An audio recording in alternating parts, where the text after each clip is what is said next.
11절 말씀입니다. 하나님의 말씀을 한 절씩 교독하겠습니다. 끝으로 나의 형제들아, 주 안에서 기뻐하라. 너희에게 같은 말을 쓰는 것이 내게는 수고로움이 없고 너희에게는 안전하리라.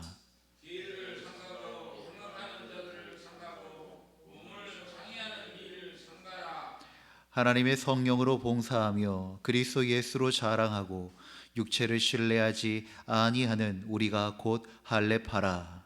그러나 나도 육체를 신뢰할 만하며 만일 누구든지 다른 이가 육체를 신뢰할 것이 있는 줄로 생각하면 나는 더욱 그러하니. 나는 8일 만에 할례를 받고 이스라엘 족속이요 베냐민 지파요 히브리인 중에 히브리인이요 율법으로는 바리새인이요 심으로는 교회를 박해하고 율법의 의로는 흠이 없는 자라. 그러나 무엇이든지 내게 유익하던 것을 내가 그리스도를 위하여 다 해로 여길 뿐더러 또한 모든 것을 해로 여김은 내 주 그리스도 예수를 아는 지식이 가장 고상하기 때문이라. 내가 그를 위하여 모든 것을 잃어버리고 배설물로 여김은 그리스도를 얻고 그 안에서 발견되려 함이니 내가 가진 의는 율법에서 난 것이 아니요 오직 그리스도를 믿음으로 말미암은 것이니 곧 믿음으로 하나님께로부터 난 의라. 내가 그리스도와 그 부활의 권능과 그 고난에 참여함을 알고자 하여 그의 죽으심을 본받아 함께요. 어떻게 해서든지 죽은 자 가운데서 부활에 이르려 하노니. 아멘. 1968년 멕시코시티 올림픽 때 마라톤 경기가 다 끝나고 대부분의 관중도 경기장을 떠난 늦은 시간이었습니다. 모든 경기가 끝난 줄 알았는데 경기장에 한 선수가 쩔뚝이며 들어오는 것입니다. 그 사람은 탄자니아 선수였던 존 스티븐 아쿠아리였습니다. 그는 경기 도중에 심하게 넘어져 무릎이 찢어지고 어깨가 탈골됐지만 치료를 받은 후에 다시 경기장으로 돌아와 마지막까지 달렸던 것입니다. 한 기자가 물었습니다. 경기를 포기할 법도 한데 왜 포기하지 않고 계속 뛰었습니까? 라고 물었더니 그가 이렇게 답했습니다. 내 나라가 나를 이곳까지 보내준 것은 경기를 시작하라는 것이 아니라 경기를 완주하라는 것이었습니다. 라고 답했던 것입니다. 우리의 신앙의 삶도 마찬가지입니다. 시작하는 것도 중요하지요. 그러나 우리에게 하나님께서 원하시는 것은 마지막 때까지 주님의 그 부르신 그 자리로 나아오는 것을 원하시고 그 마지막이 주님과 함께 거하기를 원하신다는 것입니다. 바울이 처한 감옥 상황은 경기가 중단된 듯합니다. 하지만 그는 여전히 이렇게 고백하고 있습니다. 나는 아직 얻지 못하였고 온전히 이루지도 못하였노라. 오직 잡으려고 쫓아가노라 라고 말씀하고 있습니다. 신앙의 경주는 속도도 중요합니다. 그러나 더 중요한 것은 속도가 아니라 방향이요. 완벽하게 달리는 것이 아니라 끝까지 달리는 것이 더 중요합니다. 넘어져도 다시 일어서면 됩니다. 도중에 포기하지 않고 그리스도를 얻기까지 멈추지 않는 것이 우리가 가는 신앙의 경주인 것입니다. 신앙은 어느 한 시점에서 멈추는 것이 아닙니다. 매일매일 광야에서 만나를 얻었던 것처럼 한 걸음씩 한 걸음씩 예수를 향해 예수님의 형상을 담기 위해 달려가는 여정인 것입니다. 오늘 말씀의 바울은 자신이 이전에 가지고 있던 자랑거리들을 나열합니다. 8일 만에 할례를 받았고 히브리인 중 히브리인이고 바리새인이었으며 율법의 의로는 흠이 없는 자, 또 그가 자랑할 수 있었던 배경과 또 종교적 열심은 율법주의자들보다 결코 뒤지지 않는 매우 높은 수준의 것이었습니다. 하지만 그는 이제 이 모든 것을 해로 여긴다라고 말하고 있습니다. 7절 8절에 보면 더 나아가 배설물로 여긴다라고까지 표현하고 있습니다. 예수님을 만나는 그 만남을 통하여 그의 인생의 기준과 목적, 정체성, 가치, 소망 등 그의 모든 세계가 완전히 뒤바뀐 것이기 때문입니다. 바울이 이러한 것들을 버렸다고 하는 것은 이제 그러한 것이 결코 자신에게 중요하지 않기 때문인 것입니다. 한 영화의 대사처럼 무엇이 중요한가? 라고 하는 그 질문 앞에 우리는 과연 무엇을 중요하게 여기고 있는지, 믿음과 신앙의 삶을 살아가고 있는데 정말 무엇을 중요하게 여기고 있는지 다시 한 번 더 확인해 보는 시간 되어지기를 간절히 소망합니다. 정말 무엇을 중요하게 여긴가는 말로 확인하는 것이 아닙니다. 말이라고 하는 것은 상황에 따라 얼마든지 달라질 수 있기 때문입니다. 우리가 무엇을 중요하게 여기고 있는가는 정말 결정적인 상황 속에서 우리가 선택하는 것을 통하여서 알 수 있습니다.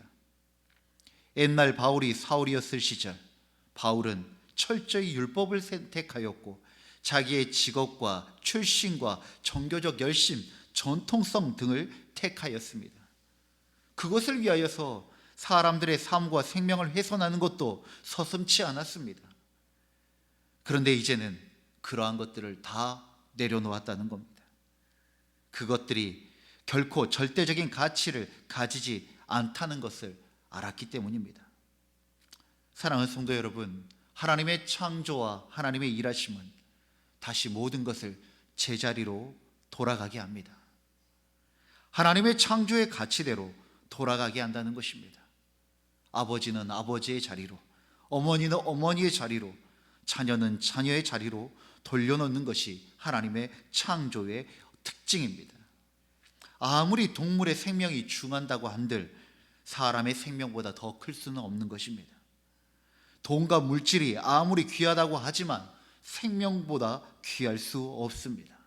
그런데 세상은 이 돈 때문에 생명이 상하고 해함을 당하고 있는 일들이 일어나고 있습니다. 하나님의 창조의 질서가 깨지기 시작한 것입니다. 복음이 우리의 삶 가운데 임하고 하나님의 창조가 우리 안에 다시 임한다는 것은 하나님의 창조의 질서가 다시 회복되는 것입니다. 정말 귀하고 중요한 것이, 정말 우리가 결코 포기할 수 없는 것이 다시 우리의 중심으로 돌아올 때인 것입니다. 그래서 바울은 육체의 자랑을 버립니다.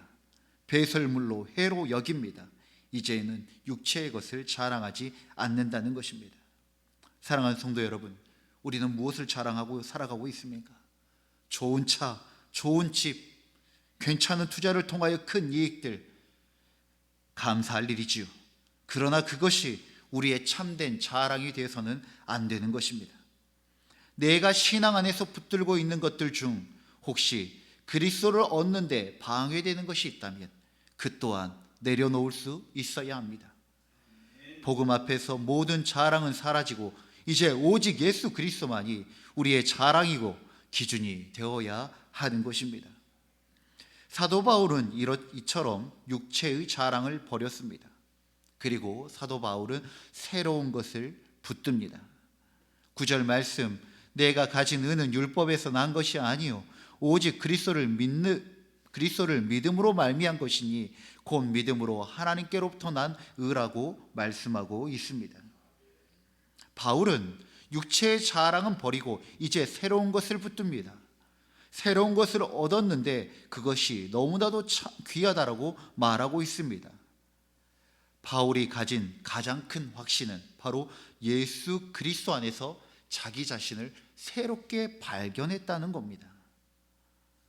그는 자신의 의가 아니라 이제 하나님께로부터 온 의 안에서 자기를 발견하게 되었고 하나님께로부터 오는 의를 붙들겠다라고 말씀하고 있는 것입니다. 바로 이것이 우리가 붙들어야 할 복음의 정수입니다. 내가 잘해서가 아니라 예수를 믿는 믿음으로 말미암아 하나님 앞에 의롭다 인정받는 은혜, 그 은혜로 바울은 예수 그리스도 안에서 새로운 자신을 발견하게 된 것입니다. 그러다 보니 그의 인생이 통째로 바뀔 수밖에 없었던 것이죠. 그렇습니다. 우리가 자랑해야 할 것, 바로 하나님 앞에 의롭다 칭함을 받을 수 있게 된 은혜, 바로 예수 그리스도가 우리가 자랑할 수 있는 유일한 것이 되어지기를 간절히 소망합니다. 그분만이 우리가 참으로 자랑할 수 있는 의입니다. 왜냐하면 그리스도 안에서 우리는 완전히 새로운 존재로 변화를 받았기 때문입니다. 오늘 내가 주님 앞에 서 있다면 이제 어떤 근거로 담대할 수 있겠습니까? 우리가 마지막 날에 하나님 아버지 앞에 당당히 설 수 있는 이유, 우리가 세상에서 잘 살아서 그럴까요? 내 행위 때문에 그럴까요? 내 신앙의 경력과 업적 때문에 그럴까요? 그렇지 않습니다.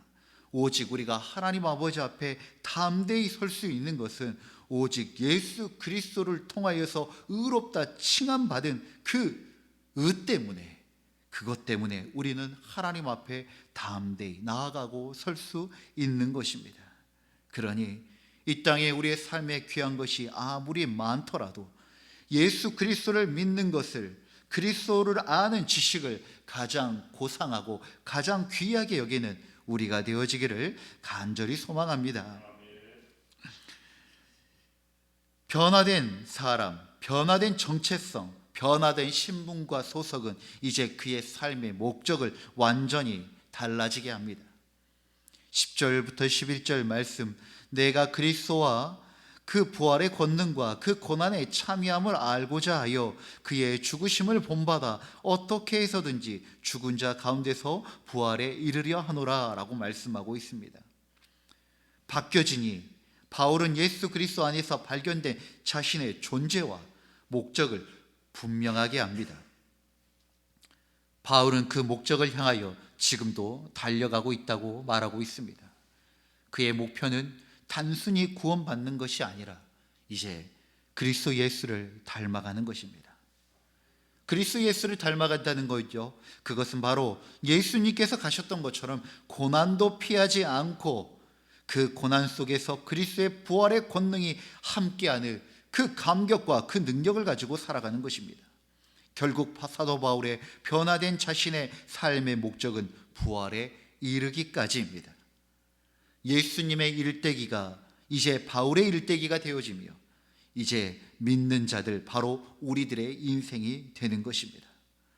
고난을 넘어 부활의 영광 중에 임한 예수 그리스도와 같이 사도와 바울은 고난을 넘어 주님의 부활을 향하여 나아가고 있고 그 부활에 참여하기를 간절히 원하고 있습니다. 그것은 바울의 인생만이 아닙니다. 바로 우리의 삶의 목적이며 목표가 되어야 될 줄 믿습니다. 신앙생활을 시작하는 것에 족한 것이 아니라 우리가 완주하여 예수 그리스도의 부활의 영광에 참여하는 우리 모두가 되어져 마지막 날에 기쁨과 감격과 감사로 모두 함께 주님을 찬양할 수 있는 우리가 되어지길 간절히 소망합니다. 가는 날은 다를 수 있습니다. 그러나 우리가 다시 만날 그때를 소망하며 우리에게 주어진 그 삶을 부활의 감격으로 살아가는 우리 모두가 되어지기를 간절히 소망합니다. 우리는 지금 어떤 마음으로 신앙의 길을 걷고 있습니까? 언제쯤이면 끝날까? 혹은 이 정도면 됐지라고 하는 마음은 혹시 없으십니까? 아직 경주는 끝나지 않았습니다. 부활의 날, 주님 앞에 설 그날까지 우리는 지금도 계속 달려가고 있는 중입니다. 사랑하는 성도 여러분, 바울의 고백은 우리 삶에도 동일하게 주어진 말씀입니다. 아직 끝나지 않았습니다. 믿음의 여정은 지금도 계속되고 있고 예수 그리스도를 아는 지식은 오늘도 더 고상하며 그 부활의 영광은 오늘도 우리를 향하고 있습니다. 지금 주어진 자리에서 다시금 마음을 다잡고 예수를 향한 경주를 멈추지 않는 믿음의 사람들이 되시기를 주의 이름으로 축원합니다. 기도하겠습니다. 사랑과 은혜의 하나님, 오늘도 이 새벽 우리로 하여금 말씀 앞에 서게 하시고 복음의 진리 안에서 우리의 삶을 다시 돌아보게 하시니 감사합니다. 바울이 육체의 자랑을 해로 여기고 배설물로 여기며 예수 그리스도로 얻기 위해 모든 것을 내려놓았던 그 믿음의 고백처럼 우리도 오직 주님을 향한 경주를 멈추지 않게 하옵소서. 세상의 인종과 조건들이 자랑이 아닌 예수 안에서 발견된 내가 우리의 자랑되게 하시고, 내가 가진 의가 아닌 믿음으로 말미암는 의를 끝까지 붙들게 하옵소서. 부활에 이르기까지 고난 속에서도 주님과 함께 걷는 길이 두렵지 않게 하시고, 오늘도 아직 끝나지 않는 경주를 달려가는 신실한 주의 백성으로 살아가게 하여 주옵소서. 완주를 위해 우리를 부르신 주님, 믿음의 길 끝에서 주님을 대면하는 그날까지 말씀에 순종하고 복음을 따라 살아가며 주님을 닮아가며 하나님 사랑과 이웃 사랑을 실천하며 살아가는 우리의 하루하루가 되게 하여 주시옵소서. 우리의 삶의 시작도 주님이시고 우리의 마지막도 주님이심을 고백하오며 우리 주 예수 그리스도 이름으로 기도드립니다. 아멘. 주님이 가르치신 기도로 예배를 마치겠습니다. 하늘에 계신 우리 아버지, 아버지의 이름을 거룩하게 하시며 아버지의 나라가 오게 하시며 아버지의 뜻이 하늘에서와 같이 땅에서도 이루어지게 하소서. 오늘 우리에게 일용할 양식을 주시고 우리가 우리에게 잘못한 사람을 용서하여 준 것 같이 우리 죄를 용서하여 주시고 우리를 시험에 빠지지 않게 하시고 악에서 구하소서. 나라와 권능과 영광이 영원히 아버지의 것입니다. 아멘. 우리의 기도를 주님께 올려드립시다.